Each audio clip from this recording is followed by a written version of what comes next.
Okay, we are ready. All right. Welcome to an extremely punctual March 4th, 2024 meeting of the Transportation Committee. My name is Jason Fromowitz and I'm the chair of the committee. Tonight, we are joined by Assistant District Manager Brendan Berth. The meeting is called to order at 7:01 p.m. As a reminder, New York state law requires all community board members who are not able to attend the meeting in person to have their cameras on and their first and last name displayed from the time the meeting is called to order until the meeting is adjourned. Members of the public who are attending virtually, you may raise any questions or comments that you have through the Q&A feature of Zoom. Members of the public who are here in person, you can raise any questions that you have by raising your hand. If there is time following the committee's discussion, we will field questions from the public. Right, we need a volunteer to take minutes from tonight. If you are able to take minutes, please let us know. I have on good authority that Javier has not taken minutes. Would be wonderful if you could volunteer. Heather? Yeah, yes, Heather, yes. I'm sorry. Would you be, can I volunteer you to take minutes? How about I volunteer myself for next time? I do not have a pen, pencil and paper or pen readily available, but I will do it next time. You can mark my name for that. All right, thank you. Okay, thank you. I'll do it, and Brendan, they will be so, as always. That's fine. I'll remind you. All right, thank you, Gabe. We will now take attendance by roll call. Brendan will conduct the roll call. Committee members, I will call your name. When your name is called, please say present. I will announce if there is quorum. B. Disman. Present. Brock Friedman. Present. Jason Fromowitz. Present. Miriam Rowe. Present. Matt Roberts. Present. Larry Shire. Present.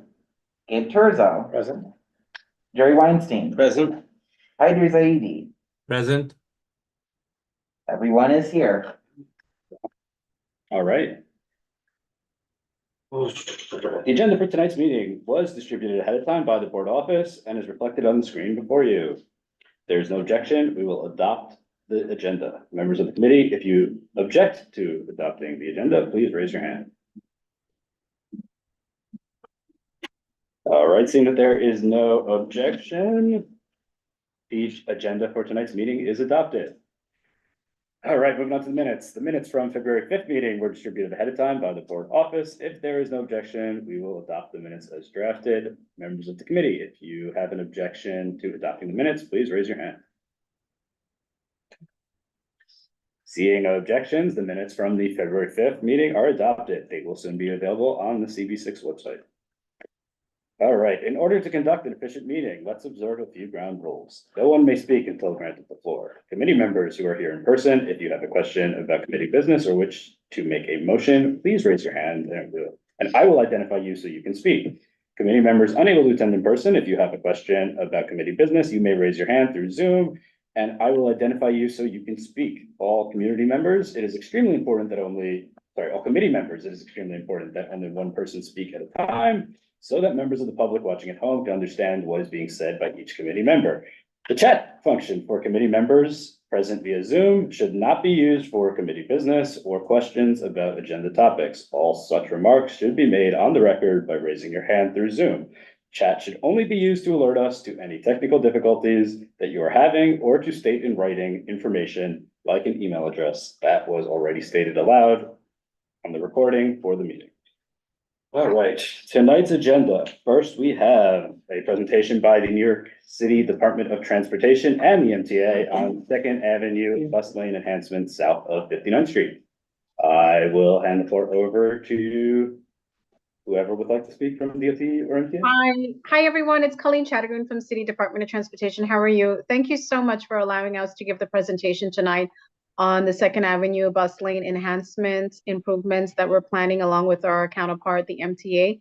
My colleague Rachel from DOT is here and she will be giving the presentation as well. I think, I'm not sure if MTA will chime in, but it's a collaborative effort. So Rachel is here and I'm not sure if we share the presentation ahead of time, Brendan, so that we can share it. And Rachel would like to say something as well and moving forward. Thank you so much.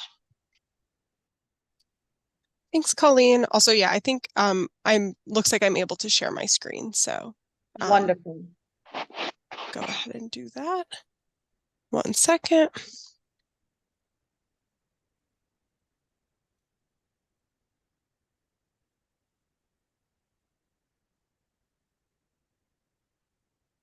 All right, is everyone seeing the presentation? Yes. Okay, great, thanks. So yes, as Colleen said, my name is Rachel Eisenberg, and tonight, along with my MTA colleague, Laura Aziz Singh, we'll be talking about the Second Avenue Bus and Bike Lane Enhancement project proposal that we have for you all. We also have Mariah Richardson from MTA on, along with Bailey Lai from DOT. But let's get started. All right. So first, just going over a little bit, what we'll go through tonight. So first, we'll start out with some background. We'll run through the proposal, which is from 59th Street to Houston. And finally, we'll go through our summary and next steps. So now a little background on Second Avenue. So we have existing bus service on Second Avenue. It's currently served by the M15 local and SBS buses. The total daily ridership is 57,000 riders, making it the busiest bus route in New York City and therefore the whole country. Buses are scheduled as frequently as every 3 minutes in the morning and evening. And average bus speeds throughout the length of the corridor, throughout the route are 5.5 miles per hour on the local and a little over 7.5 miles per hour on the select bus service. So now getting into some of the existing bus priority that we already have on this corridor. So because of the importance of Second Avenue, there has been previous bus priority investment. In October of 2010, the M15 Select bus service launched a collaboration between DOT and MTA, and with it, a combination of curbside and offset bus lanes, as you can see from that map on the right. The M15 uses what we consider to be higher quality full-time offset bus lanes for the majority of its uptown route. But aside from just a couple blocks in East Harlem, its southbound route is entirely part-time curbside bus lanes. The curbside lanes operate between 7 and 10 a.m. and 2 and 7 p.m. on weekdays. The midday and overnight hours are used for parking and or commercial loading on the west curb. And while we saw initial speed improvements with the curbside lanes, over time, those speed gains have eroded some. And so for this project, we're looking at 59th Street to Houston, which is where the M15 turns to look for improvements. I also just want to note that we do have an upcoming project on Allen Street and Pike Street, which will address improvements south of Houston beyond the reach of this community board, but we just want to make you all aware. All right, so Second Avenue isn't only essential for transit, it's also vital for cycling in Manhattan. So between 2010 and 2021, protected bike lanes were installed on Second Avenue. And even today, with the growth of our bike network, Second Avenue remains the only continuous southbound bike lane on the east side. So you can see from this map, even just beyond the scope of this map, 7th Avenue is the nearest southbound bike lane that extends throughout this whole corridor. In addition to cycling, Second Avenue also is important for pedestrians, of course, and as a part of some of our existing improvements, there are a number of safety elements that already exist on Second Avenue. So there are some concrete and painted pedestrian spaces, and these islands buffer cyclists from traffic, provide refuge areas for pedestrians, and reduce crossing distances overall. So now I'm going to run through some of our existing cross sections.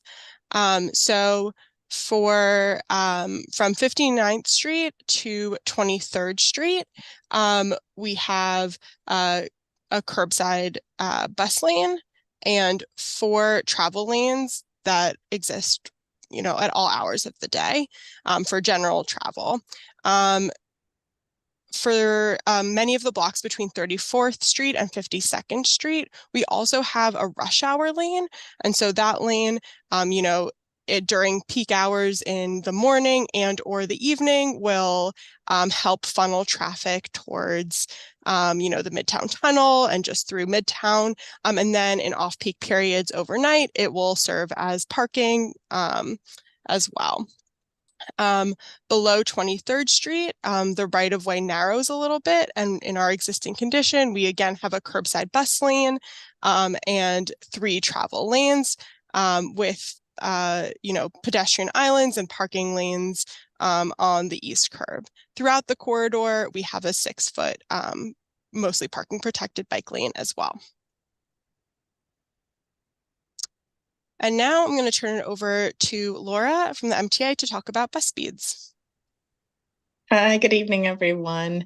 My name is Laura Aziz-Singh. I am a bus planner in New York City Transit. I'm going to speak about bus speeds and current bus lane conditions. Here you have 3 different maps of bus speeds sorted by time of day. So morning rush hours on the left, midday hours in the middle, and afternoon rush hours on the right. And as a reminder, the current bus lanes are in effect from 7 a.m. to 10 a.m. and 2 p.m. to 7 p.m. on weekdays. So when the bus lanes are in effect in the morning and evening peak periods, again on the left and right sides, the bus speeds are generally higher than in the midday. In fact, there's only one segment from 42nd to 32nd Street that's faster in the midday when those bus lanes aren't in effect. So in the midday hours, when the bus lanes aren't in effect, as I said, you can see slowdowns, particularly in the 50th Street to 42nd Street segment, which drops to 4.6 miles an hour on average. And then, speeds pick up somewhat when those bus lanes go into effect in the evening rush, as much as they can pick up in the evening rush, I suppose. We can go to the next slide. Thanks. As Rachel mentioned, the M15 is the highest ridership route in our system with an average weekday ridership of 57,000 riders. So these graphs, they show leave loads at each of the bus stops for the M15 local on the left and the M15 SBS on the right. Leave loads are the number of riders on all buses leaving a particular stop in a day. So as you can see, the leave loads for the stops in the project area are generally above 2,500 at the local stops and 5,000 for the SBS, which shows that the buses in the project area are serving a high number of through customers that are all impacted by slower speeds on the corridor. I'll go next, thanks. Bus lane violations. So as we saw, bus speeds are higher and bus service is more reliable during hours when the bus lanes are in effect. But we all know that bus lanes only work when they're kept clear and available for buses to use reliably. ABLE, which stands for Automated Bus Lane Enforcement, is a tool that uses cameras mounted on buses to issue violations to vehicles parked in the bus lane. ABLE helps buses move quickly and reliably in their dedicated lanes by discouraging vehicles from obstructing those lanes.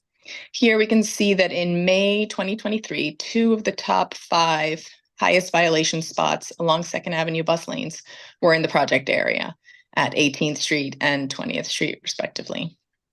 This is not surprising because those bus lanes are all curbside, and curbside bus lanes are more likely to be blocked by parked vehicles than offset lanes. I think you might have heard, just a quick note, that our ABLE is shifting this year. It's getting upgraded to ACE, which stands for Automated Camera Enforcement, which is the next phase of ABLE. So you might have heard about that in the news, which is going to allow us to ticket vehicles blocking the bus lanes and bus stops, which is going to be a great step towards improving bus service throughout the city, we hope. So that's, I think, all on buses for now, and obviously here for questions later. Thanks, Rachel. Thanks, Laura. All right, so moving along. So we know that 2nd Avenue doesn't only serve transit and cyclists. There also are a lot of general travel vehicles that do use 2nd Avenue as a thoroughfare. And we can see here some general traffic speeds and volumes. These are taken during the evening peak hour, which is the busiest time on 2nd Avenue. And we can see that the speeds and volumes vary a bit throughout the extents, but volumes are generally between 1,000 and 2,000 vehicles an hour at any given block, with the slowest traffic speeds between 49th and 42nd Street. These volumes can generally be accommodated by 2 to 3 general travel lanes. All right, so moving on to cycling. So as we mentioned, cycling is also an important part of transportation on 2nd Avenue. And we've seen a large increase in cycling in the past decade, with a 15% increase on all East River bridges and a 35% increase on the Queensboro Bridge, which of course ties directly into 2nd Avenue, especially this segment of it. We've also seen bike share continue to grow. And last year, over 2 million of the 34.6 million city bike trips throughout the city actually touched CB6. So as I mentioned earlier, the 2nd Avenue bike lane is one of the busiest in the city, and its importance grows as cycling continues to grow throughout the city.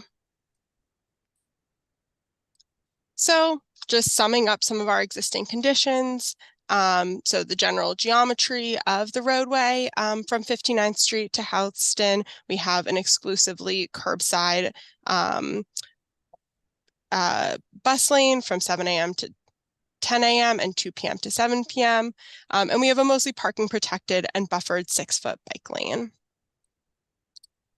In terms of what do people actually experience on the street, we can see from that ABLE data and, you know, our own experiences that the bus lane is often blocked by parked delivery vehicles, cars, and for hire vehicles. We also know there's a demonstrated demand for open restaurants and commercial loading along this corridor. We saw that bus speeds were slow, but ridership was high. And as the bike lanes are narrow, they're inadequate for the existing volumes of cyclists and micromobility users. And, you know, this will become an increasing problem as micromobility continues to grow. So now moving on to our proposal. So first, I'll kind of just go over in general. Our proposal is an offset bus lane and a widened bike lane. So we are proposing to shift the bus lane from the current curbside position to the offset lane. This means that there will be a parking lane between the bus and the curb throughout the day. This allows us to upgrade the hours of the bus lane, as well as to 24/7, you know, helping us improve service throughout the day. I'll also note that while the bus lane is offset from the curb at bus stops, the bus will pull to the curb to ensure accessible boarding for all.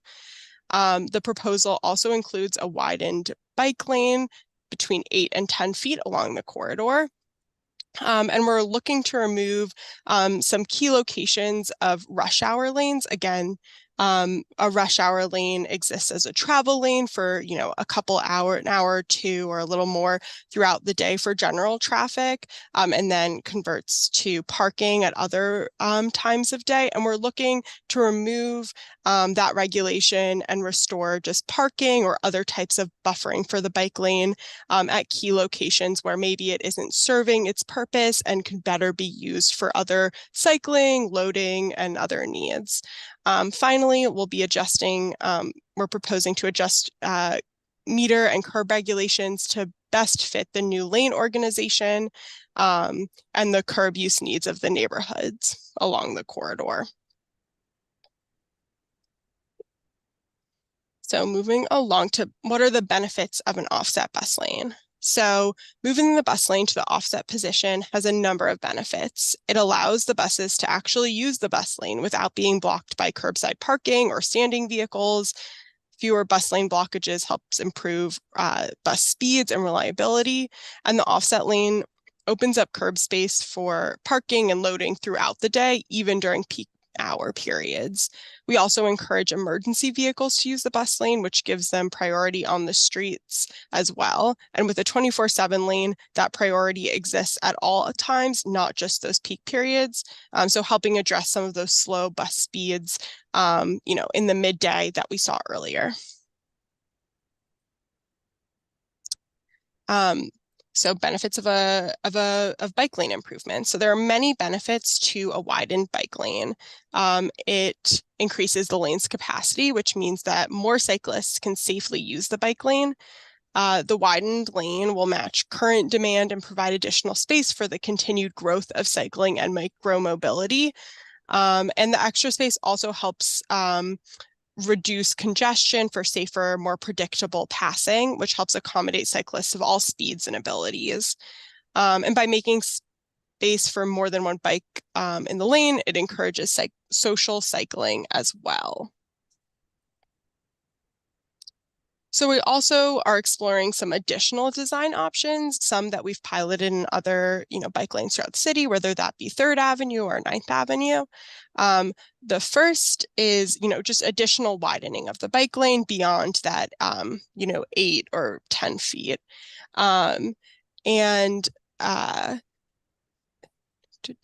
So there are many different applications where this can be useful.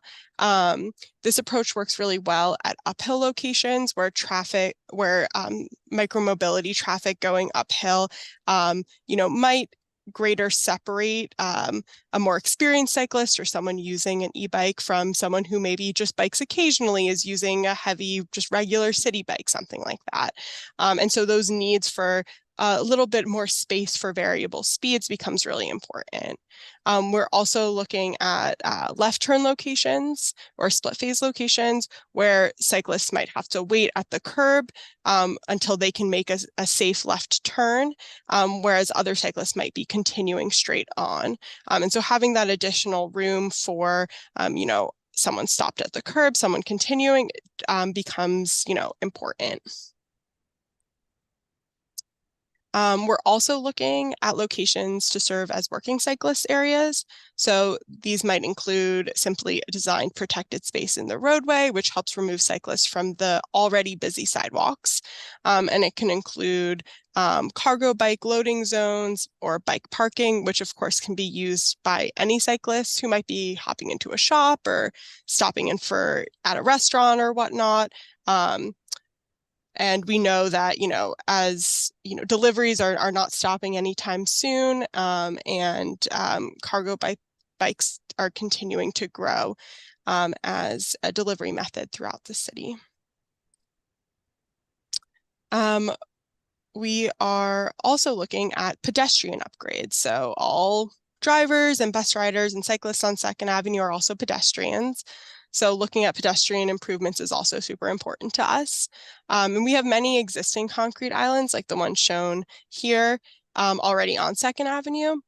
But on many blocks, those refuge islands are simply in paint. So as we're looking back at, our existing design, at the most dangerous intersections on the corridor, we're looking to upgrade existing painted pedestrian islands and build them out in concrete to just create a little bit more safety there. Also, we're looking at locations where a rush hour lane currently prevents a permanent island, and where we're converting it to whether that be parking or, other additional space. We're looking to add new painted and or concrete pedestrian islands. We're also looking to add some curb extensions on the west curb where currently the curbside bus lane exists. Both additional pedestrian islands and curb extensions can provide additional space and refuge to pedestrians, shortening crossing distances and helping calm left and right turns. And our final design option are right turn bays. So these right turn bays repurpose a handful of parking spaces to create a dedicated right turn lane against the curb. So typically the bus lane serves as a right turn lane, but at particularly busy intersections, this can lead to a blocked bus lane as cars wait for their turn to make a right turn. A separate right turn lane helps keep the bus lane clear while better organizing traffic at the intersection, which helps all vehicles, move efficiently. So moving on to our summary and next steps.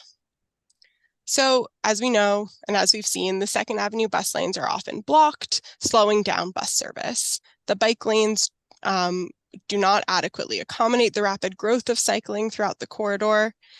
So a proposed offset bus lane and widened bike lane will improve bus speeds and reliability for the thousands of daily bus riders. It will expand west curb access for local businesses. The widened bike lane will increase bike lane capacity. And overall, we believe this proposal will have a minimal impact on traffic flow in general. Looking to our next steps, this spring or late winter, we are working on refining our design and finalizing our traffic analysis. Late spring into summer, we hope to implement this project. And then in the fall, we'll continue to collect data and monitor the performance of this project. So thank you all so much, and I'll open it up to discussion and questions. So first off, thank you so much for this presentation. I know I am very excited about this and have with the Second Avenue has been a topic of conversation in this committee since I've been on the board, but I know for much longer. So I'm really excited about this. Thank you so much for coming to us with these improvements. This is super exciting. I have an opening comments, and then I'll pass it on. I have a lot of thoughts, but I'm just going to take one for the moment. One thing that I noticed that was missing from the presentation, which I can understand politically why, but I'm not encumbered by those political concerns, is that much of the Second Avenue bus lane between south of 23rd Street to about 17th Street is largely blocked by official NYPD vehicles. And we should all be aware of that as we talk about this, as those vehicles are not subject to enforcement and should come into our thoughts about how we're looking at the designs. So I just want to put that out there. I have other questions, but I'll pass it off to others first. Otherwise, I'll take the whole time. Bharat, please. So thank you, Rachel and Laura. Very comprehensive, nice presentation. And I also have a lot of thoughts of it, but I'll just stick with one. And that is on the bike lane. I notice you have like a rush hour parking lane that goes on and off. And I guess during rush hour, when the cyclists need the most protection, right now it's kind of taken away. So is that a problem that you're going to address, like put like barriers? So when that becomes a rush hour lane, that the cyclists will still be protected? Hi, yes, that's definitely an intervention that we are looking at along this corridor. So as I'm sure you've seen, our Better Barriers program has continued to pilot and program has continued to grow. And so that will be something that we'll be looking at, is hardening some of those otherwise, potentially unprotected lanes. If I can make a comment to that effect, I passed by the Union Square area quite a bit, and there are the armadillos that were put in place a little bit over a year ago to separate the traffic and the bike lane there, and then they appear to me to be extraordinarily effective, and I imagine fairly low cost to implement. I would personally love to see us consider putting that in a resolution related to support of this, if the committee feels so inclined in the future to pass one. Gabe. I echo the sentiments here tonight. I find this incredibly exciting. And I'm very pro armadillo. One of the things I've seen in offset bus lanes is a row of traffic. Like I've observed the M34, and there'll be several cars blocking it to the point where it's actually not getting any benefit from being in a bus lane. But to my understanding, only the car physically blocking in front of the bus is going to be receiving enforcement, right? Like every other car in the chain is kind of getting off scot-free. Is there a way to address that? I'm going to turn this over to Laura. Do you happen to have any knowledge about how the ABLE cameras might ticket mid-block vehicles? Yeah, that's a great question. I don't want to speak on something I'm not an expert on, but I will say that yes, while the car at the rear is going to be the one to get the ticket, I think one of the real long-term benefits of Able is that ticket recipients they're rarely caught in the bus lane again. Like only I think 8% of drivers who get bus lane violations get more than 2 tickets. So it may take some time, but you know, as this gets rolled out across more bus routes and more bus lanes throughout the city, we hopefully will see the recidivists, everyone will kind of sort themselves out and stop blocking the bus lane. It may take a little bit of time, and if some people have to pay tickets, that's so be it. But I think it's a lesson that people learn rather quickly, thankfully. I've got a follow-up. But as to who gets the ticket, it's true. I don't want to speak out of turn because I'm not an expert in the program, but we could get those answers to you and like how that works exactly. I've got to follow up on that. Do we have any stats, and appreciate if you don't have them now, on dismissal rates for any of those? I'm curious if there are populations that receive the tickets through automated means and aren't ultimately paying them, and what that would look like. Yeah, that's a good question that I don't have access to that data, but it's certainly something we can follow up on. Okay, yep, understood, thanks. I'm gonna go to Michael, please. You can just. Hi, my name is Michael Cohen, and I think it's a great thing that the bus lanes are being improved. The bus lanes on Second Avenue are a lot slower than the bus lanes on First Avenue, and I think a wider bike lane would also be great. I would like to see increased enforcement of the bike lanes, particularly of cameras, which I think could help keep cars out of the bike lane. And I would appreciate the fast bus speeds. I mean, I also have a question about why the buses are slower in the afternoon peak than in the morning peak. Yeah, I can start that question. I think in general, there is more congestion on Second Avenue in the evening. And that, in conjunction with, some blocks may have double parking to block the bus lane. When the bus has to merge into that already slightly slower, slightly more congested general traffic lane, it slows down the bus as well. So hopefully with an offset lane, we can get that 24/7 dedicated lane, fewer bus lane blockages, and so an increased bus speed, especially in the evening. Thanks. Jared? Yeah, 2 quick things. I'm unaware if it was the entirety from 59th to Houston or part of that. What are the pros and cons to making the widened bike lane bi-directional? And the second unrelated question is, what discussion has there been with the street furniture, open dining, with regards to mobility and folks in chairs and their being ability to get off the curb and be safe?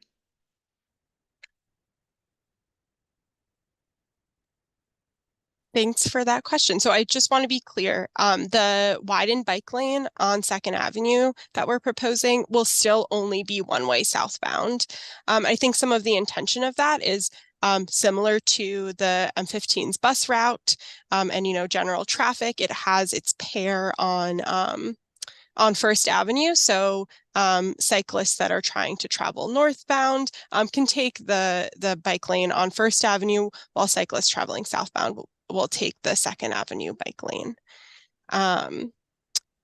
For the question about open restaurants, I am not involved in that program.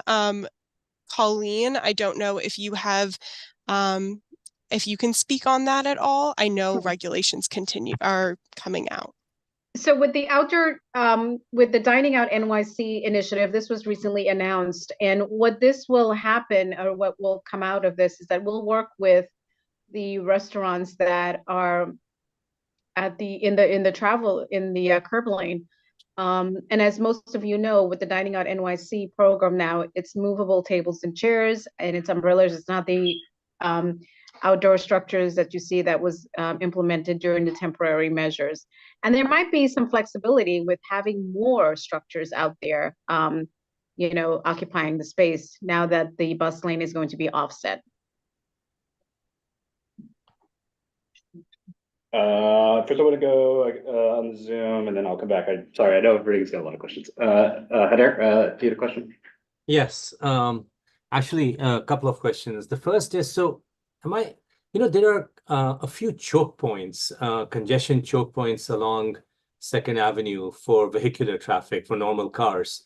So when you say that it would not have any effect, essentially you are taking away one lane, right? So wouldn't it actually amplify the congestion pretty severely in those choke points?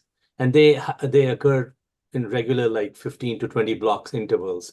59th Street is one, 35th Street to like 33rd is another one, then 27th is another one, and so on. And okay, Is it okay if I answer that question yeah, first? please. All right.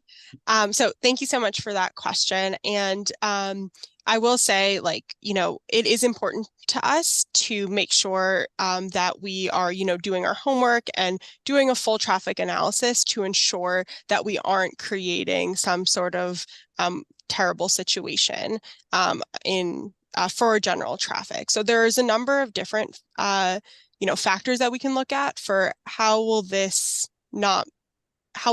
be okay for general traffic, especially at those pinch points. The first is there are some blocks where better lane organization and improved curb management will help vehicles get through the corridor. So we know double parking is such a big issue, and oftentimes blocks 1 or even 2 travel lanes on a given block. So we're hopeful that by improved curb management, we can help reduce that double parking and, give that lane of traffic back to roadway users.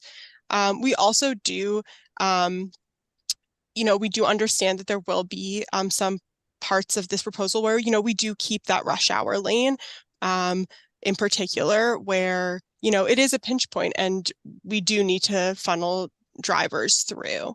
I think also important to note is that we do have many blocks on the corridor where traffic is lower and there is additional capacity that simply isn't being used to its full potential at the moment.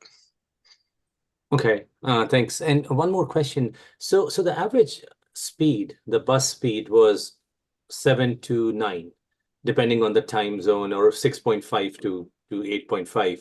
So what is the target that you are trying to achieve? What's a good, successful sort of, implementation of this project? The bus speed would get to what level? I don't think we ever have like a set goal for a specific speed. I think in general, we understand that, part of what makes a bus a little bit slower than general traffic is that it does stop at regular intervals. But I think getting it closer to the general traffic and just improving, improving the service and the reliability is so important to us. We know that reliability is key to bus passengers, and really saving those passenger minutes, or the minutes that a passenger will take along their trip is really the more important thing for us. Okay, thank you. I've got a follow-on question on the double parking. Given that we're going to be moving the bus lane to an offset area, are we creating new parking as a part of this proposal? Are there additional parking spaces being created? Yeah, so we are looking at the west curb, where currently we have the curbside bus lane. Since we'll be moving it off the curb during those peak hours that the bus lane is currently active, so 7 to 10 a.m. and 2 to 7 p.m. That is new curb space that will be available for, parking and loading. Currently, the majority of Second Avenue along the west curb is commercial loading during those hours. So we're still determining what the best specific uses might be. But yes, in general, it will be opening up, many hours of additional parking throughout the, 3-mile length of the proposal. On that note, I would propose also in a potential supporting resolution that we ask for that to be loading zones and not creating new parking. partially to mitigate the possible impacts of double parking. I also think about having it as a loading zone mitigates some of the risk of official vehicles parking in those spaces, and keeping them from finding other spaces to park. Yeah, okay, I'll note that down. Thank you so much. thanks. Go ahead, Larry. Larry Shire here. I've been a member of this committee for as long as this has been in the wind, and I remember the original proposal. Never could understand why Second Avenue was treated differently than First Avenue, and why it's taken almost a decade and a half to correct that. So thank you very, very much for finally putting forth an excellent proposal.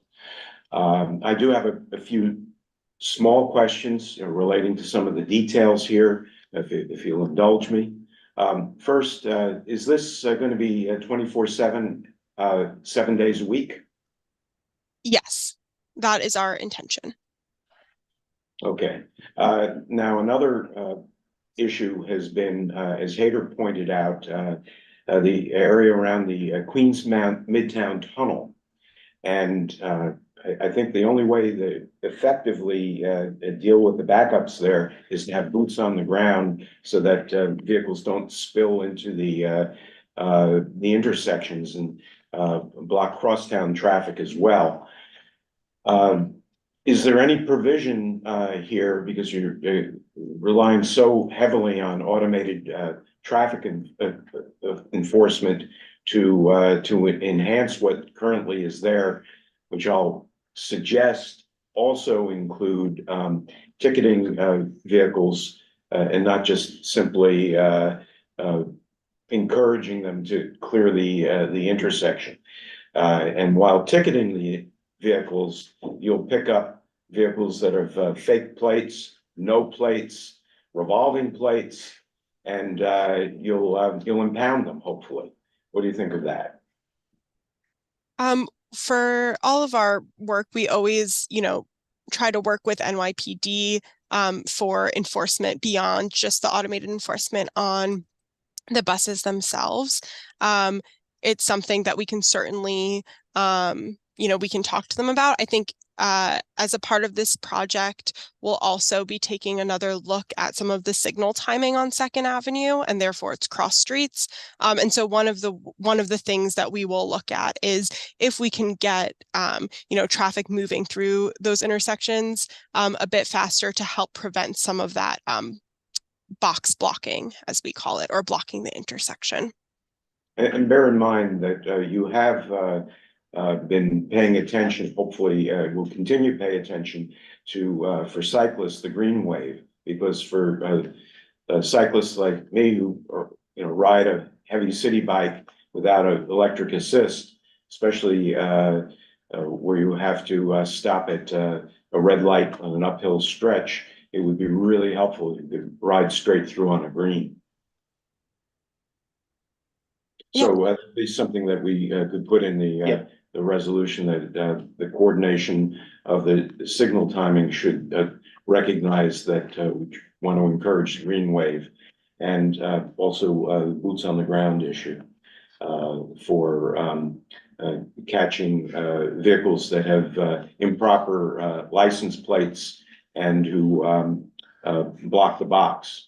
I'll push back slightly on you on that last point, and just keeping it focused on the bus lane and bike lane redesign rather than, I agree with you, these are problems. I would prefer to right, and keep those in a separate. And one thing that you were bringing up, when you mentioned the double parking, but we've had in this area near the Queens Midtown Tunnel, this is an MTA issue. The over the road express buses laying up in the bus lane.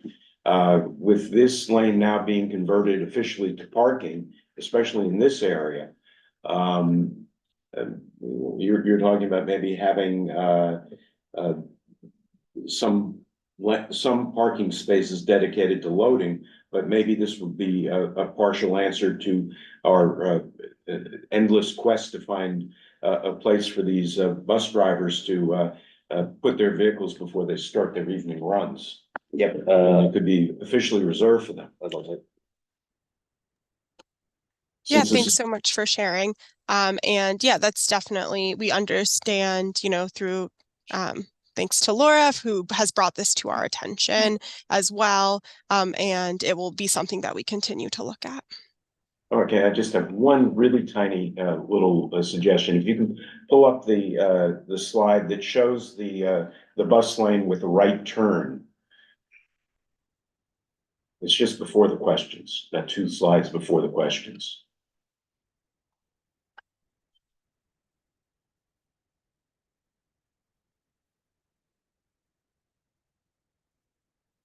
While you're looking for it, let me describe what you'll probably put in the final installation. And that would be dashes to guide drivers through the bus lane and into the turning lane, so that they neither dwell in the bus lane nor try to do a right hook around the bus lane and making a right turn. Definitely, yes. The dashed lines to, help guide drivers will certainly be included in an actual design. Yes, this is just a quick rendering. Thank you. Thank you so much. Thank you. Sorry, go ahead. Hi, Rachel. Did I hear correctly that once the buses reach a stop, that it's gonna be back curbside to let people off and on the bus? So at bus stops, the bus will simply just pull to the curb just to access the bus stop. So the bus lane won't move back and forth. For example, where you have a local bus stop, the local bus can pull over and the SBS bus can continue straight in the curbside, in the offset lane. So won't be any movement of the bus lane for a given bus stop. I was just trying to highlight that the bus won't be stopping in that offset lane. It will be pulling to the curb, as buses do on, any street that doesn't already have a, bus lane. Any chance you have an image of that? I'm having a hard time picturing it. So I guess that would be a no parking section then? Yeah, so just as a general bus stop, can you guys see my, my mouse moving on the screen? No. Oh, I can see it there. Okay, so if I'll try to illustrate it a bit. So just trying to eliminate that right turn. So let's say if we had a bus stop like in this area of the curb right here, the bus would be traveling down on the bus lane and then it would just pull over right here. So the bus would be moving to the curb so that it, passengers could board or, unload. And then, where'd my mouse go? When the bus wanted to continue on, it would simply pull off the curb and continue straight. So it wouldn't change what, the geometry looked like from an overhead perspective. It won't change the bus operations significantly or anything like that.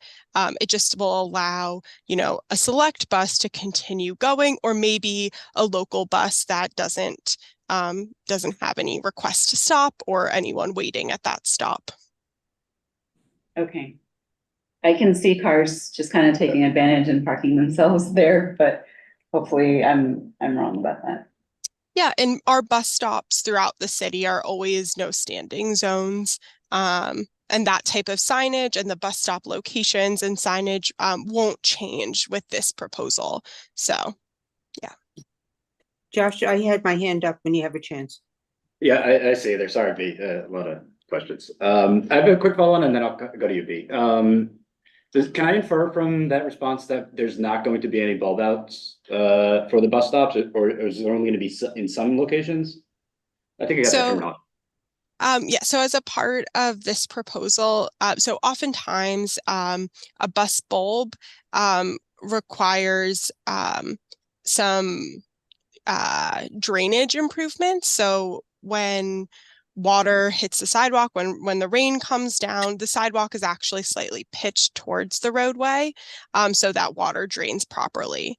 And just because of the existing, you know, catch basins or storm drain locations, and the sidewalk heights currently, doing a bus bulb in-house at these locations along Second Avenue. It's just not feasible for us in-house. We're always looking for additional locations where we can do improvements like that. It just might take some capital work, which isn't a part of this proposal. What about the temporary materials that are used in some of the, would that be definitely out of scope here? So we have looked at some temporary materials. Unfortunately, the existing curb height, there's a minimum curb height that the materials that we currently used need in order to provide an accessible crossing, basically, between the sidewalk and those temporary or bus borders themselves. And the curb heights on this section of Second Avenue are unfortunately just a bit too low. Got it. Okay, thanks. Yeah. B, I'm gonna go to you. Thank you. So I just want to confirm something, and I have two questions. I think you showed it with your cursor, that there won't be any change for people in wheelchairs or walkers in loading and unloading, that when it comes to the curb, it's exactly the way it is now. Am I correct? Exactly. Yes. So I believe all of the bus stops on Second Avenue are currently accessible, and they will remain accessible. The wheelchair ramp will be able to deploy anyone using a mobility device that does or does not require. The ramp will be able to continue to safely load and unload from the curb. Okay. So my question is, while you're doing your data collection and your modeling, you will also have the impact of congestion pricing on the number of passenger cars, the number of deliveries and things of that nature. I assume that is part of your modeling that you'll be doing. You have the statistics now, but you have also the future statistics. Yeah, so we'll definitely be considering congestion pricing as we look at the results of our traffic analysis. And then the last thing I saw when you're doing your planning and your data analysis, what is the duration of this whole project? When you say duration, do you mean like when do we intend to implement? Right, from 59th to Houston, when will we see it complete? I mean, this is something we've wanted as a board. When will we see it, at least in our board, the completion of the project? Yeah, so we're hopeful to start implementation in the spring. So it will likely, obviously, it's a pretty long stretch. There is a lot of paint involved, a lot of, striping involved. And so it obviously won't be immediate, but our intention is that this entire stretch will be a 2024 project. Completed in 2024. That is our intention, yes. Thank you. Give the youth on you. Yeah, real quick, I thank you for answering all of our questions. We're just super invested in this succeeding. With respect to parking, I think I'm concerned about induced demand by creating more parking spots, and this may be outside of the scope here, but those are mostly metered spots. I'm wondering if we're open to adjusting the price on those meters for those spots to decrease double parking and decrease traffic from induced demand for those spots.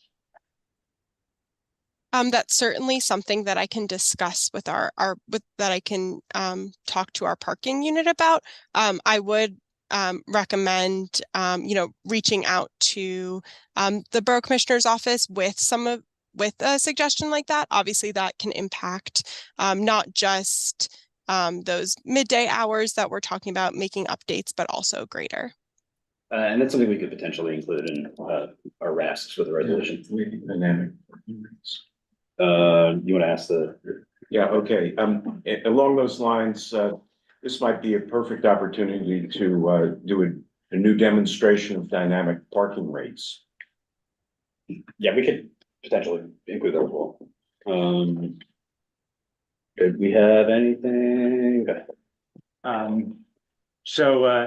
Maybe just a minor thing, but I think you call the car travel general transit, and I think when you have like 57,000 bus riders and 6,000 cyclists, maybe we'd call them general too. Maybe that's just like a minor tidbit.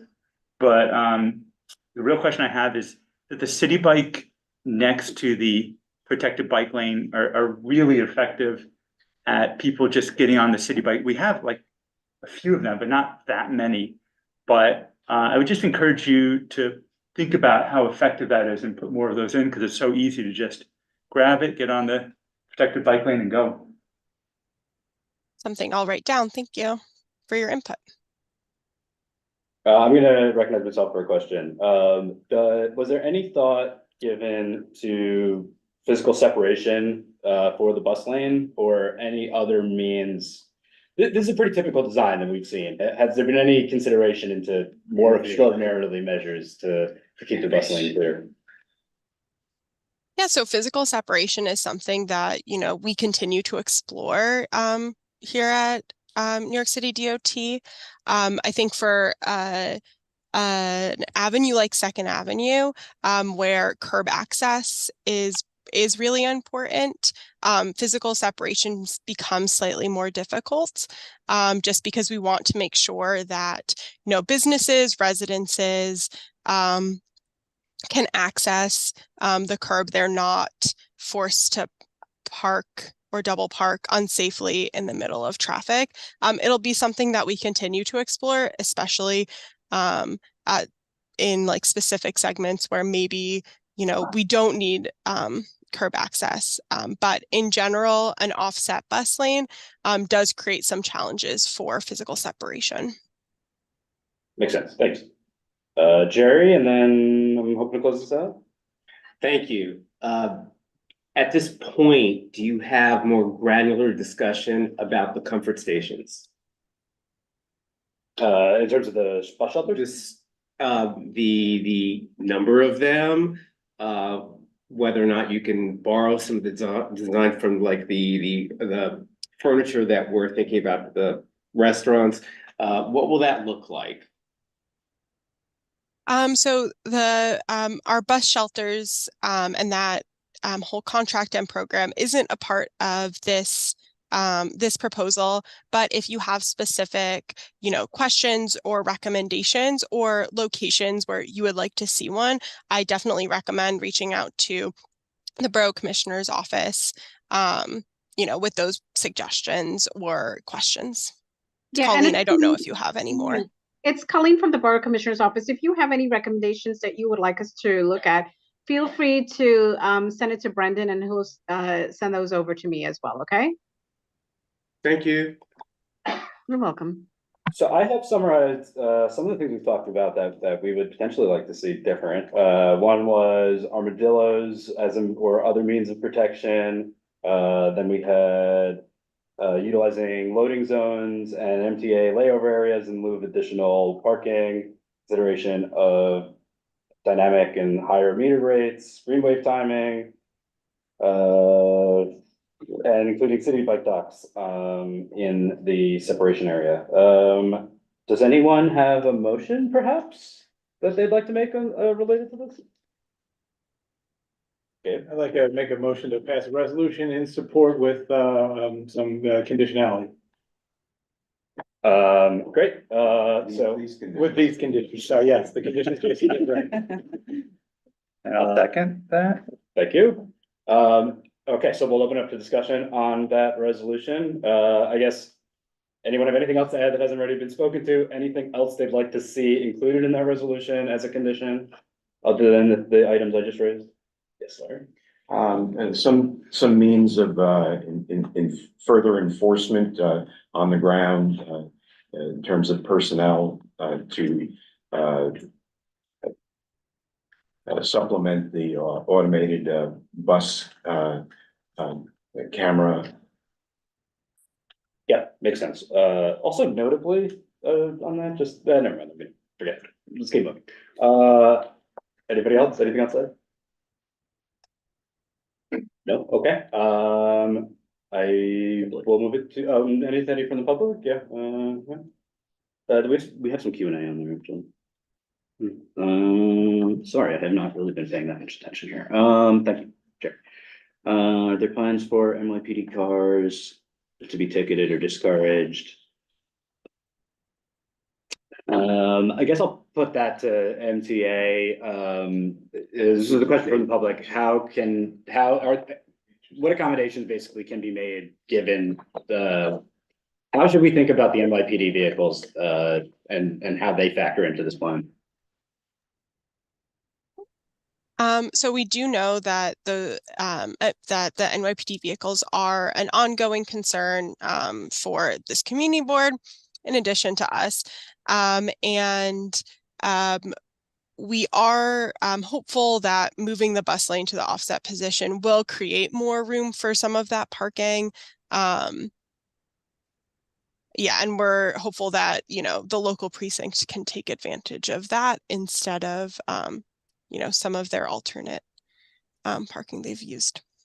Thanks. Yeah, and it's Colleen. We did get the resolution from Community Board 6, and our authorized parking is looking into it, so we'll have more to share later on. Oh, wonderful. Okay, great. Thank you. There's also a question about cars and trucks blocking the bike lane. Is there anything in this plan? It doesn't seem like there's anything in this plan to necessarily address that specifically. Is that correct? Correct. I think there are some areas where we are looking at some additional hardening, but in general, I think that the parking protected bike lanes are fairly well utilized on this corridor. People seem to understand how they work for the most part. Yeah, so no other specific interventions are being considered at this time. Although I will say that one of the recommendations that we were discussing would be adding additional, like the armadillos is potentially a solution there, that we'd like to include in the resolution. So that could address that. One last question here, from someone in the community was about, is there any consideration to take another lane of traffic to account for other micromobility vehicles and further expand the bike lane? Yeah. Currently, we are looking at just that one lane for the most part where the bus lane is moving offset, and on those select locations where a rush hour lane will be converted to full-time protection for the bike lane, and some additional parking or loading. But aside from that, we do understand that this is a local truck route. It is an important thoroughfare for all vehicles and all travelers. And so, at this time, we aren't looking at further reducing the number of lanes. Thanks. Okay, any additional comments, discussion from the committee related to the motion? Call the question. Very good. Let's go to vote. Where's the call to question? There needs to be a second. Sorry, thank you. Second. All right, now let's go to vote. Okay, when I call your name, please say whether you are in favor, oppose, abstain, or abstain for cause. B. Disman. In favor? Brock Friedman. In favor. Jason Fromowitz. In favor. Marion Rowe. In favor. Matt Roberts. In favor. Larry Shire. In favor. Gabe Terzo. In favor. Jerry Weinstein. In favor. Haider Zaidi. In favor. Okay, with 9 in favor, nobody opposed or abstaining, the resolution unanimously passes, and we need someone to write it. I volunteer.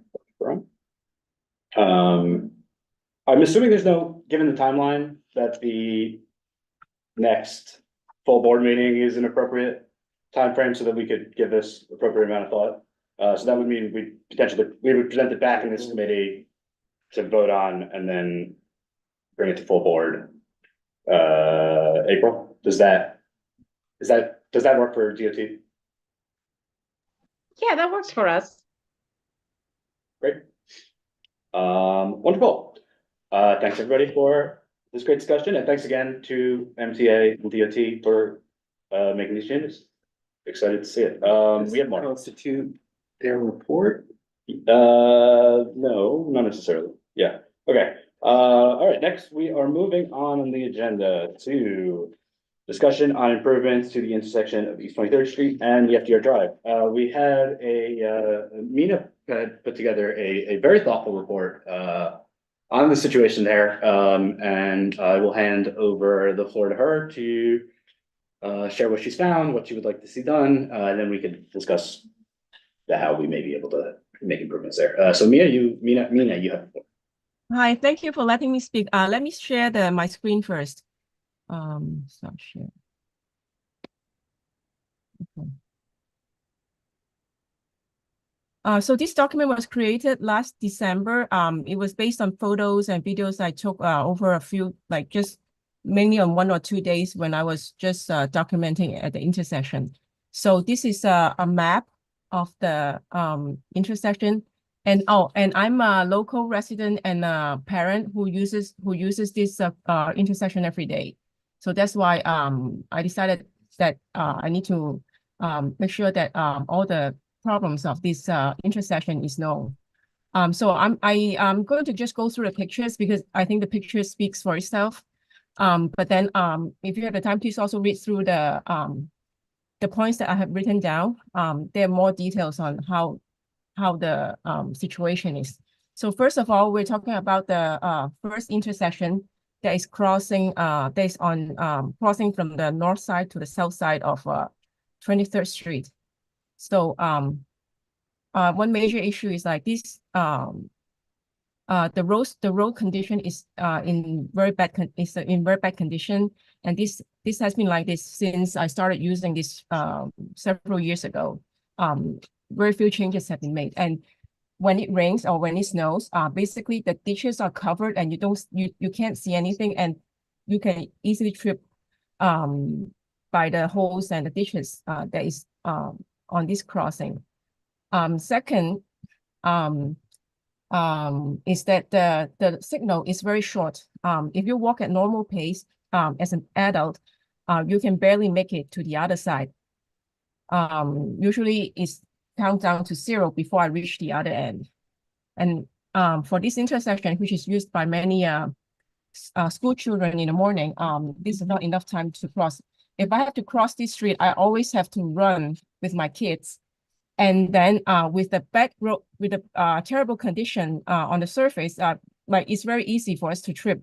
And it happened before, like when my son was on a scooter and then he just tripped over one of the holes. And then on the north side of this street, I assume everybody kind of know how the intersection looks. So I'm not going to go into details of that. So this is the north side of the street where you can see that the design of this curb it has been the same way since even before the project was completed. They just make it nicer now.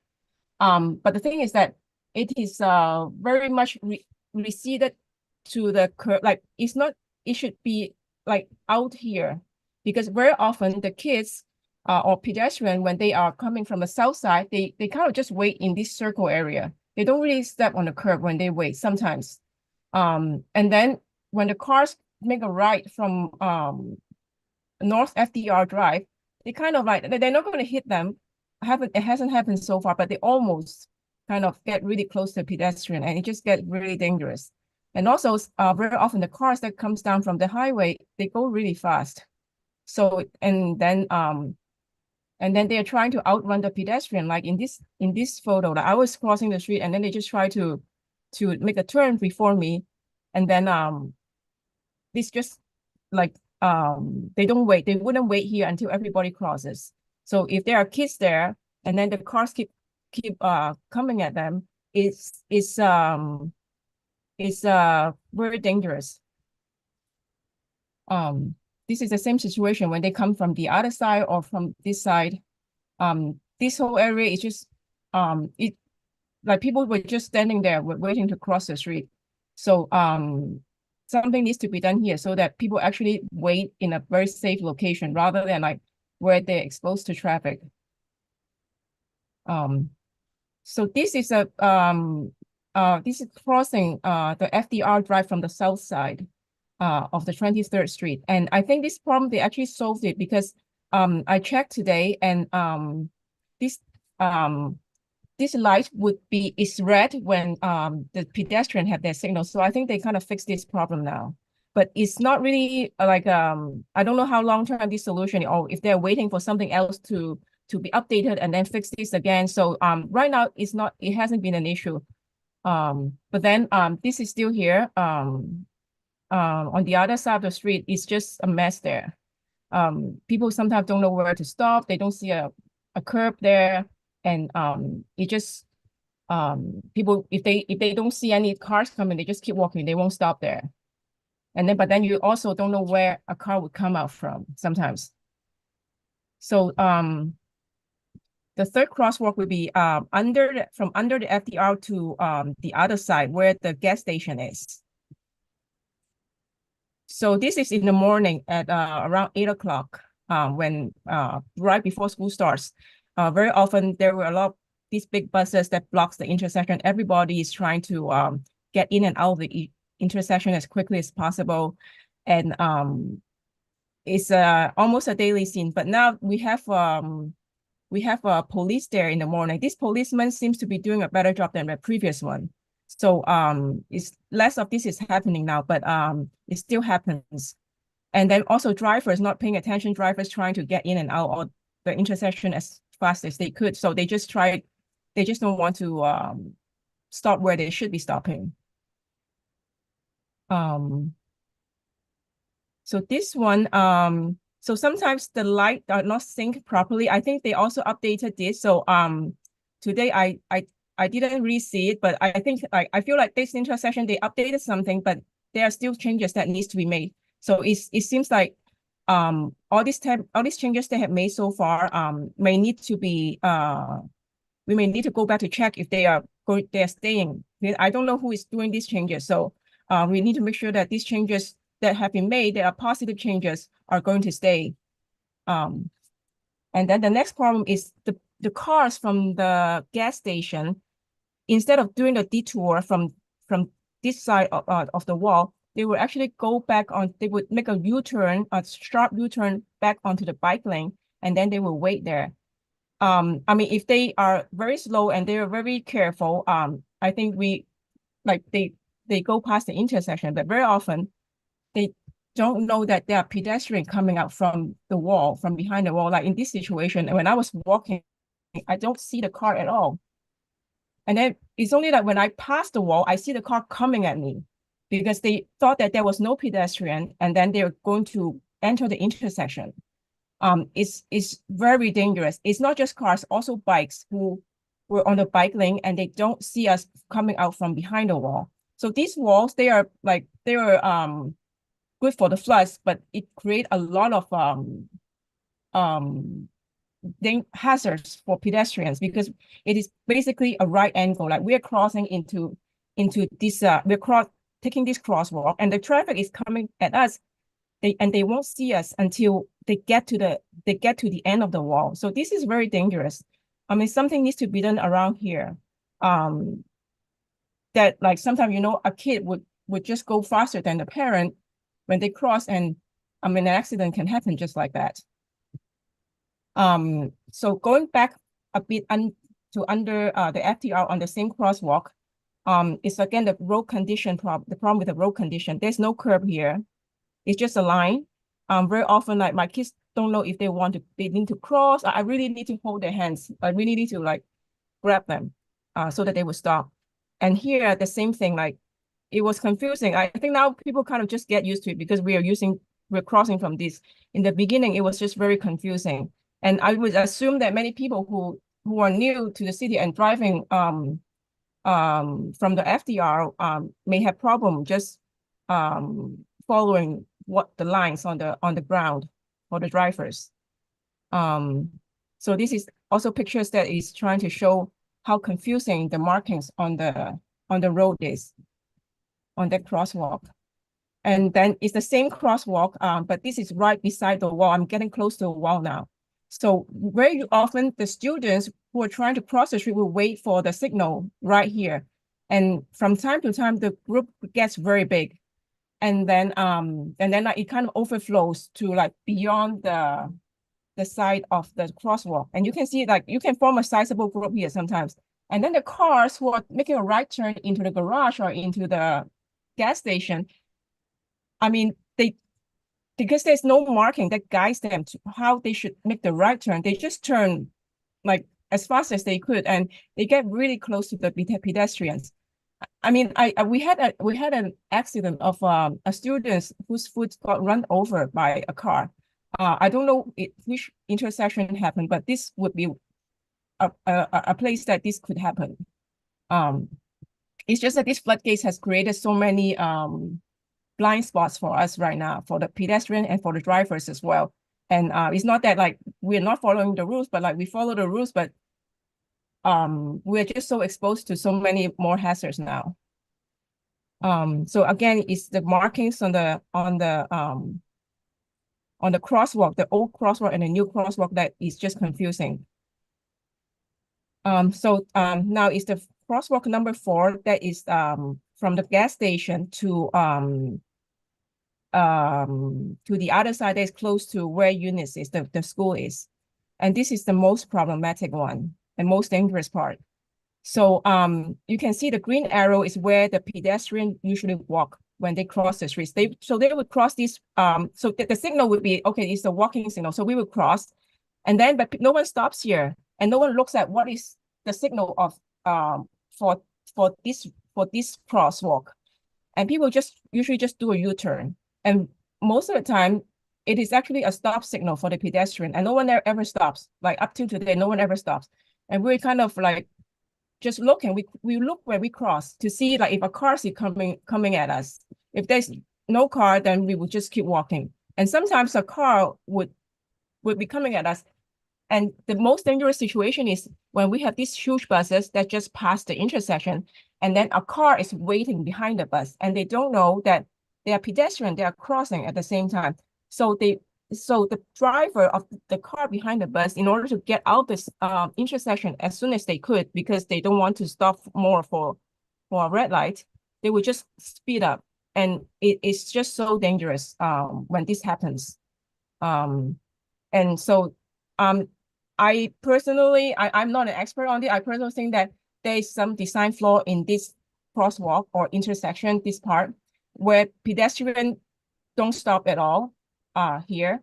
And then we're creating certain very dangerous situation for the pedestrians as well, who are crossing this crosswalk.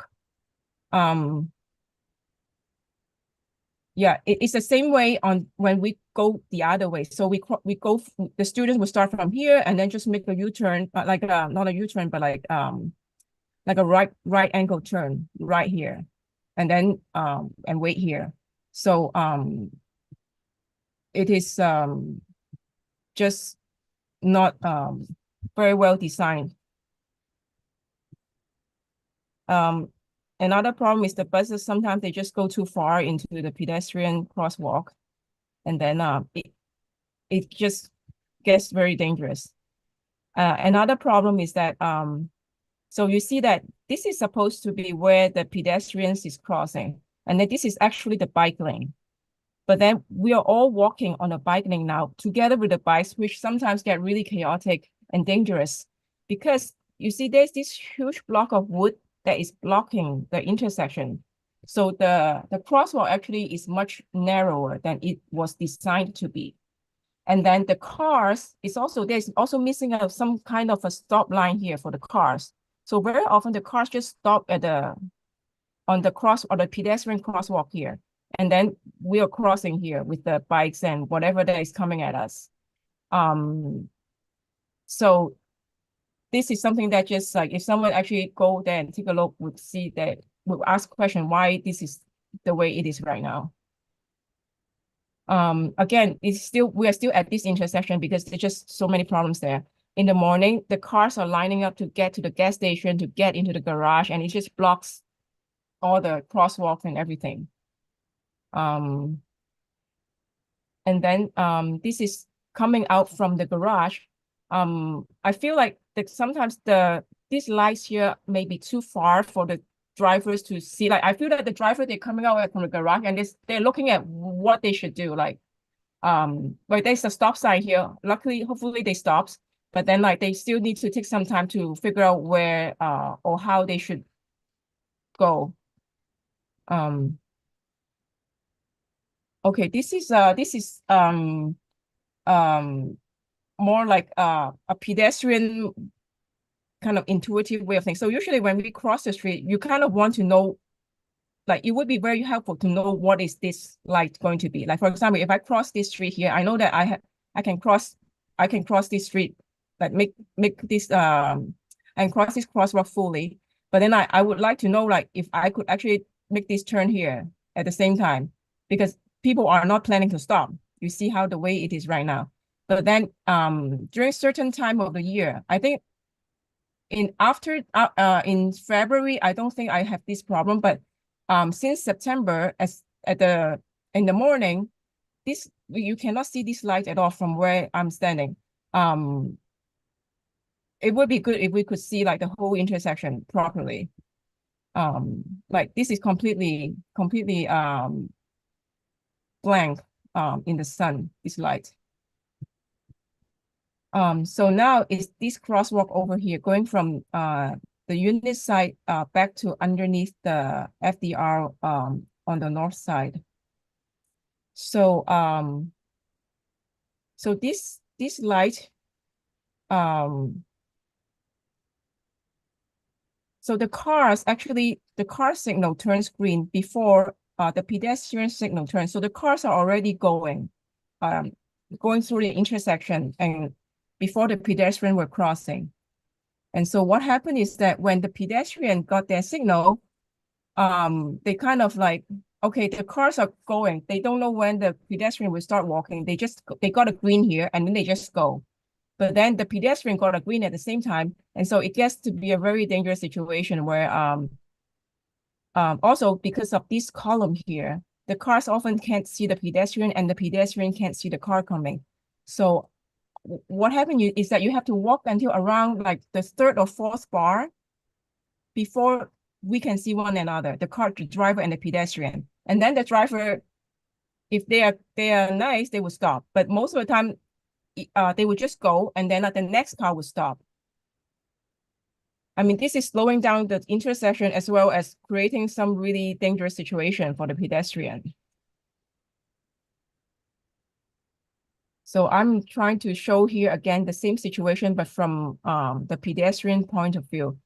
So you can kind of see the car here, but the car can't really see me. And then I'm just waiting. So for me to be able to see the car when I'm crossing, I have to be like 1, 2, 3, 4, like between the fourth and the fifth line, I can see the car and the car can see me. And which is already like, you're kind of 1/3 in the crosswalk already. And when the cars are coming, because they're trying to get onto the highway, they go really fast and it just is very dangerous for the pedestrian. And then the last crosswalk is from under the FDR back to where Esther Levy is. And I mean, so far, if everyone's following the rules and the car's not going too fast, it seems it's fine because it's just a very simple crosswalk over there. So this is the end of what I have found out so far. So basically this intersection, the cars are going at a very high speed, and they often try to outrun the pedestrian and the light because it's a very busy intersection. Everybody just want to get in and get out very quickly. So apart from all the road condition and the confusing marking on the road, and also all the new problem that is brought in by the Floodgate project, the East Coast Resiliency Project, because of the nature of the intersection, is very dangerous to the pedestrians still, and especially the the intersection number 4 here, this part, it is a pretty wide intersection, and there's no islands or anything that separates the different stream of traffic that goes either to the garage or to the gas station. And also the cars that are coming from under the FDR, like the pedestrian just have no way to see where they are going to. So we kind of just cross and look, and it just feels very unsafe. So, And it's Mina, really unsafe too. So thanks so much for the really detailed report. And for I feel walking like us- I feel like if you look at the pictures and the report, you will understand what is going on. I'm just trying to verbalize it from like with emotions and what I'm going through every day. Yeah. But in terms of what could be done, I feel like the DOT's experts are the people who can tell what kind of redesign that needs to be done at this intersection. But for me, I mean, definitely something needs to be done sooner than later. My suggestion would be like things like road condition, road surface, like these are things that seems to be very quick to fix because you are not redesigning anything. You just need to pave the road properly. Markings to mark the roads properly, either to direct the traffic or just to mark them properly so that we don't have like 3 sets of crosswalk or 3 sets of stop lines there. Already would improve the safety of the intersection by quite a bit. And then the more major things to redesign, for example, the crosswalk number 4 and crosswalk number 1, that corner over there coming down from the FDR, maybe something that takes longer time, maybe something that takes more study, but So if I could summarize it, I think there's basically 3 key issues. One's the road conditions and like the just like the cement. The second is curb lines, curb build outs. And the third is sight lines as it relates to the flood wall. I appreciate there was a lot there, but does that seem like the kind of well, key? also the speed of the car. I don't know if like speed bumps, for example, the cars coming south from the FDR, they go really fast. So for example, if I'm on crosswalk number 2, if I'm here, right, if I've got the signal to cross already, so the last car that enters the intersection before they got the red, they would go really fast because they were the last car to enter the intersection and they want to get out of the intersection. And usually there's 1 or 2 cars that come really fast at us when we are starting to cross. Yep. Okay. That's another special nature of these intersection. The cars are going at a very high speed sometimes. Got it. Okay. So yes, speed and I guess like overall road design is part of that as well. As it pertains to the road condition, I imagine, can we do that as a service request with the ECSR context? Would that be the appropriate place to bring that? Don't know about ESCR, East Side Coastal Resiliency. Don't know about ESCR, but a lot of these road condition issues do seem like city DOT. And just for information for the committee, some of these, I don't know if I'd say simpler asks, but more asks that just involve things like repaving or like dealing with some of the crosswalk things and the wooden plank. I've already been in touch with DOT about. It's Colleen. If I can just jump in.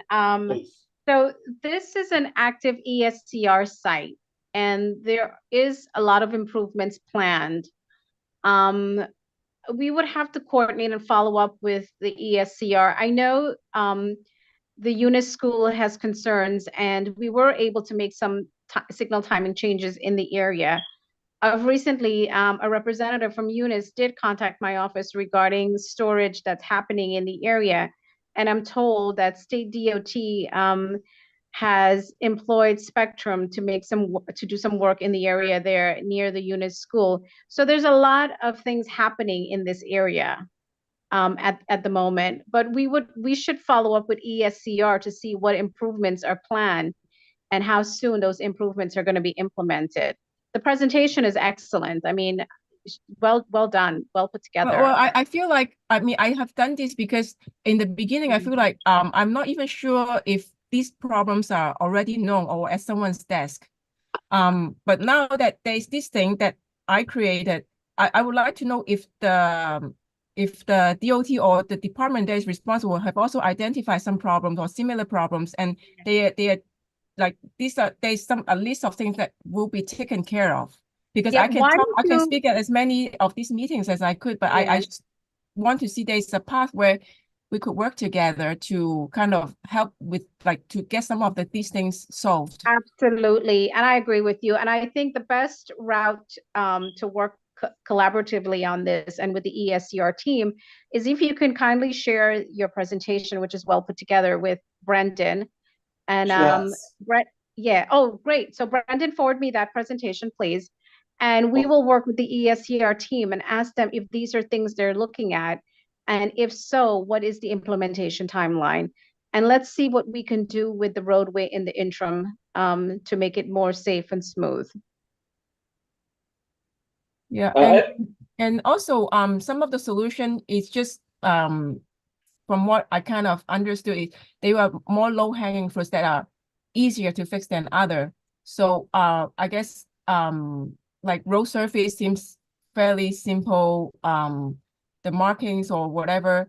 And also there's also this thing with is the solution of this intersection tied to the new project that is on the Hunter College project? It shouldn't be. Even if the Hunter College project, which is going to happen, a lot of these projects that are happening in the vicinity, they always take into consideration the work that's being done, and if something can be added onto to make improvements in the area. So again, it's a lot of collaboration with the different stakeholders. But again, when I'll review the presentation with ESCR team and with DDC, and we'll see if some of these changes are planned. Yeah, so yeah, I think that sounds great for immediate next steps. One question I had, I don't know if this is a DOT question or a Brendan question. When we look at crossing guards, I don't know how how are crossing guards allocated with regards to private schools, if at all? Do we know? Does anybody know? I'll try and take a stab at it. I'm honestly not 100% sure. I also have heard in the not too distant past that there have been crossing guard shortages. So I hear Matt shaking his head. Yeah, it's a major issue. Even most of the public schools that need them can't get them because nobody wants to do the job. You know, it doesn't prohibit us from trying, and you know, it's something the office can try, but yeah, given the major shortages, I'm not the most optimistic in terms of that makes sense. I've also seen sort of relatedly, in some major project or traffic areas, I don't know where these people come from, but there's like pedestrian safety hats that these folks wear, and they basically sort of serve in this role as a crossing guard, but not as a member of the NYPD.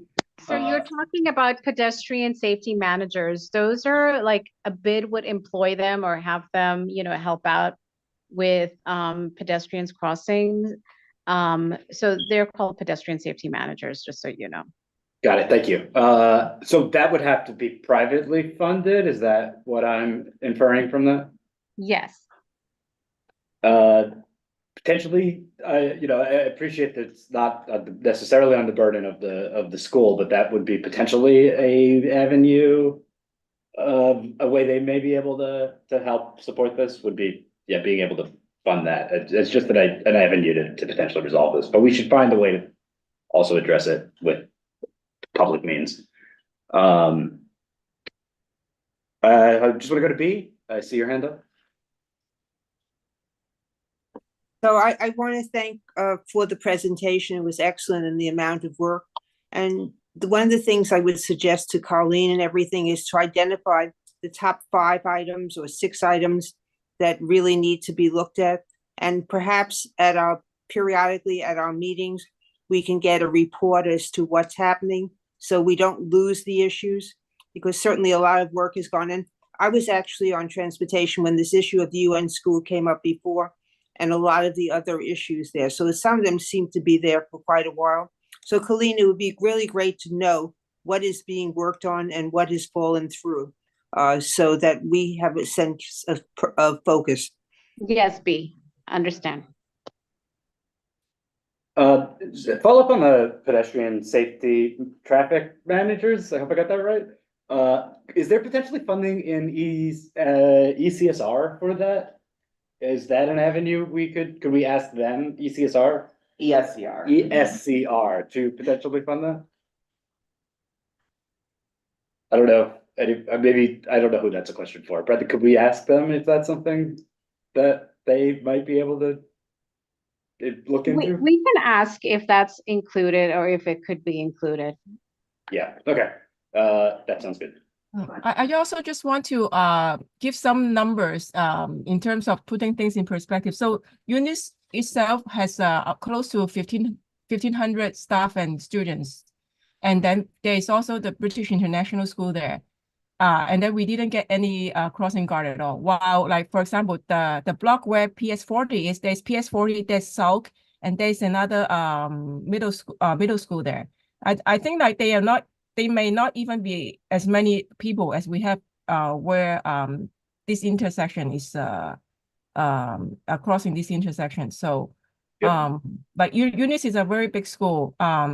Because there's another school and all the residents at Waterside, that this is really the only way that the only intersection that they would use daily to get out of the area. Yeah, and I think it's worth mentioning too that a lot of the students who go to UNIS, they get dropped off, if I'm not mistaken. You know, they get dropped off to the school. I don't know how many percentage of that is. Yeah, I think it's a good number. Yeah, I mean, I do, as a pedestrian crossing through the area around dismissal time, traffic is, there's a lot of vehicles. I don't know the numbers or the percentage, but it is worth noting that that's a challenge in the area as well, that students are being picked up and dropped off by private car. Sorry. Mina, thank you so much. This was a fantastic bit of work, a lot of work. And I've recently made similar reports to the community board, to Brendan, relating to my own observations. And also I've had some suggestions, which I'd like to share with Colleen now. With respect to this flood wall, this creates a blind spot, and it's been very well documented in the description and in the photographs, and I won't go over that again. Potential solution to this, which I've raised in other contexts, but DOT for some reason is very reluctant to implement, is a very low-cost solution utilized on blind turns when I've been in Japan, where there are switchbacks on mountain roads, and that is using a convex mirror, which allows a driver to peer around the turn to see what's coming. And if you could somehow arrange to have several of those to allow people to see around the flood walls where it blocks the view, that might be worth considering. They use those on the sidewalks, the detour sidewalks. Sometimes they'll have those mirrors. Yeah. And that's like pedestrians, so they don't hit other pedestrians. Well, that's something, you know, something in that family of increasing visibility devices. Colleen, what do you think? You know what, Larry, that's something that the community board should raise with the ESCR team. Because they're the ones who are working in that area on the floodgates. Okay, let me move on to another suggestion. What was pointed out here and was quite dramatic is how people actually cross this intersection that you're looking at where you see the white vehicle. And, in the bike lane, you have, remnants of the crosswalk, that, previously was a lot wider. And the pedestrians will, take the shortest route, which also is the route that the bicycles are supposed to take. So, having, not observed a bicycle traffic signal at this intersection, but only a pedestrian signal, one way of perhaps sorting this out would have a bicycle signal and a pedestrian signal side by side on the side that you would like the pedestrians on, the side you'd like the bicycles on both ends of this 23rd Street crossing. Colleen? Larry, these are all great suggestions, but again, this all falls under ESCR because of the fact that they're working there and it's part of the floodgate measure. So I would suggest that whatever recommendations you have, it should be discussed because I know they have a monthly community advisory meeting. I don't know if the community board is involved in that, if they attend those meetings. But these are items that could be discussed in those calls. So Larry, maybe we could summarize your suggestions. Okay, but I was just trying to get a little bit of feedback from DOT as to whether this is something that DOT would oppose if it was ESCR that might be willing to implement. Yeah. If it's something that the ESCR has recommend, we would definitely look into it. We would not, brush it aside. We would definitely consider it.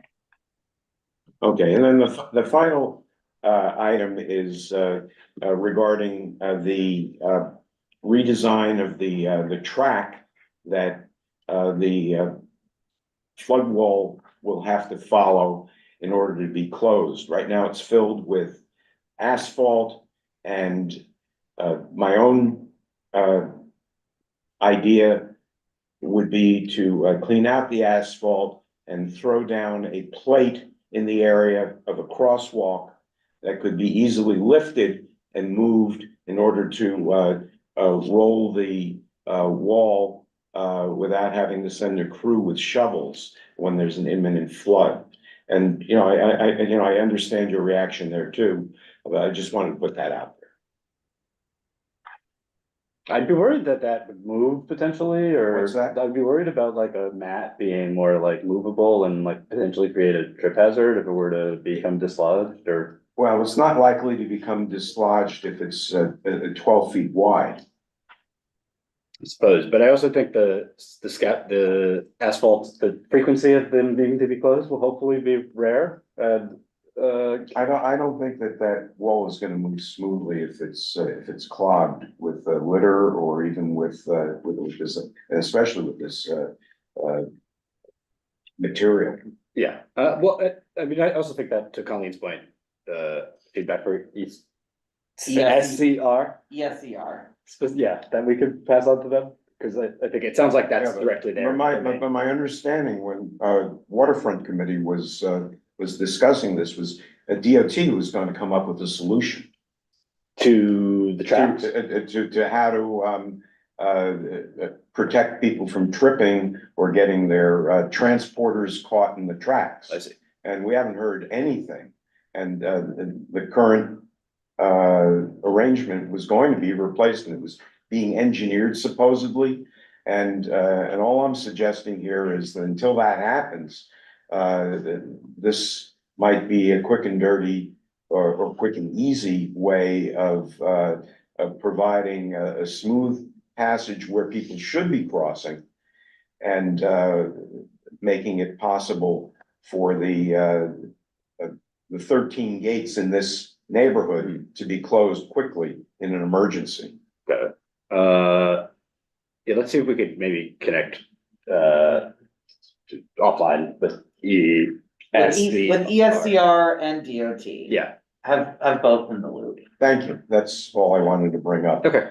And, May I and ask a so, question? Yep, go ahead. So I just want to get an idea if certain improvements are going to be done by the ESCR, which looks like when they started the project hasn't considered any of these, would they still have the funds to do these things? Like, or there will be someone like the government is really giving them more funds if these extra things that needs to be done is assigned to them. that's a great point, Nina. And if it exceeds the budget, they're not gonna do anything more. Right, because I feel like these are things that they haven't considered at all, and now it's all popping up everywhere. Yeah, I mean, again, I think, well, we should loop them in and get there. And these are not punch list items. Yeah. These are, fixes, additional work. Okay, I want to move us, be cognizant of the time. I know we have a member of the public, looking to ask a question. Ingrid, I'm going to give you the floor, or Brendan again. If you could be brief in your remarks, please. Okay. You could unmute yourself. You should be able to. Yep. Hi, I want to thank you very much for this meeting. Great job, Nina. Very impressive. You can hear me, right? Yep, go ahead. Okay, so I'm a pedestrian and I'm also a driver.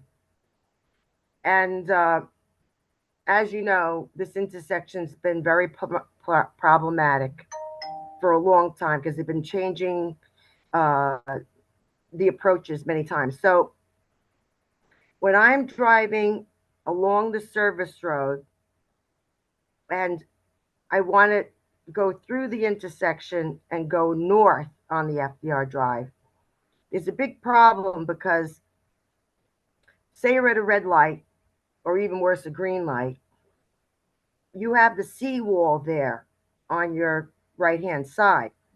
And what I have to do, and nobody else does this, I creep, with 1 mile an hour, 2 miles an hour, because what happens is.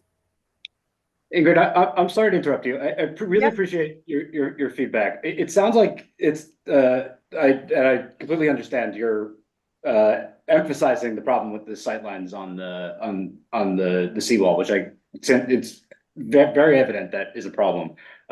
Is there anything that you need to add other than emphasizing that? Well, I didn't get there yet. I'm just trying to. I'm sorry. I apologize. I'm just trying to move us forward because it's. I mean, I wrote it in the questions in the chat.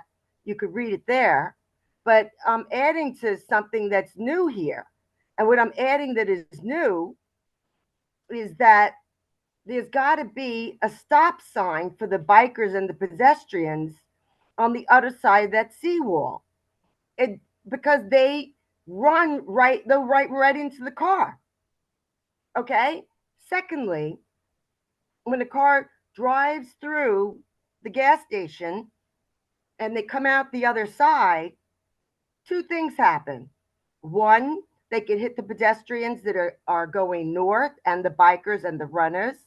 Secondly, I've seen them make a right-hand turn into the bike lane and drive up to the intersection and through the intersection. There's got to be some sort of barrier so that the drivers cannot make a right-hand turn into the bike lane. Okay. Yeah, that was included in the report, and I agree with you wholeheartedly that that's a significant issue. I think we should definitely address that with ESCR. ESCR. Okay, and finally, one last point. I agree with all of the things that Nina said already, but one thing that could be done is that when you're going northbound and you're at the intersection at 23rd Street, you have that whole seawall. You could make a life-size painting of the pedestrians on the other side of the wall so people know that there's people there. You could make a whole mural that there's pedestrians approaching right there. Yeah, thanks for that feedback. We'll factor that in with the discussions with Thank you. ESCR. Thank you, appreciate it. Okay, is there anything else? Otherwise, I think it sounds like we have addressed this. We should follow up on where things are at in the next meeting. I would like us to move on unless anybody has anything else pressing on this. Mina, thank you very much. We definitely want to work with you to get this resolved. I completely sincerely agree that it's a urgent problem. All right, I was planning on presenting something on the FDR Drive, but I think in the interest of time, we should defer that to the next meeting unless anybody strongly objects. No. Okay, great. So then let's move to Colleen for a report from DOT if you're still with us. Hey everyone, it's Colleen. How are you? So as you know, we have announced a Dining Out NYC program. We did have, we gave a presentation to the borough's service cabinet meeting of Borough President Mark Levine, where a lot of the district managers had questions about the program. The rollout where we're asking restaurant owners to sign up and register their information is happening. It's starting in March. So we are working with a lot of these restaurant owners. We are working on gathering dates that will come to the community board to give presentations. So just giving you a heads up and let you know, and I'll keep the community board posted on that when we will come back and give a presentation. Because I know the community board has, well, the community boards in Manhattan have questions about the program and its development and in terms of implementations. So I'll let Brendan know when we plan to come and give a presentation to the board. Okay. Great, yeah. Thank okay. Thank you, Colleen, very quickly. In the interest of time, this is seasonal. I just want to address the quantity of salt that is used when we're anticipating snow. We don't even have to answer now. I just kind of want to put it on the board. My neighbors are kind of aghast at this is a room that loves a speed bump. But there's an entire speed bump of salt across 31st Street between 2nd and 3rd. It's bad for our pets, it's bad for our lungs, it's bad for car tires, and they deteriorate more quickly. So I was just wondering if we could address the quantity of salt used when we're anticipating storms. Brendan? Yeah, Colleen can correct me if I'm wrong, but I think that's Department of Sanitation. Oh, So I can bring up. Sanitation is the one that's in charge of spreading the salt. So that's something the board can let them know.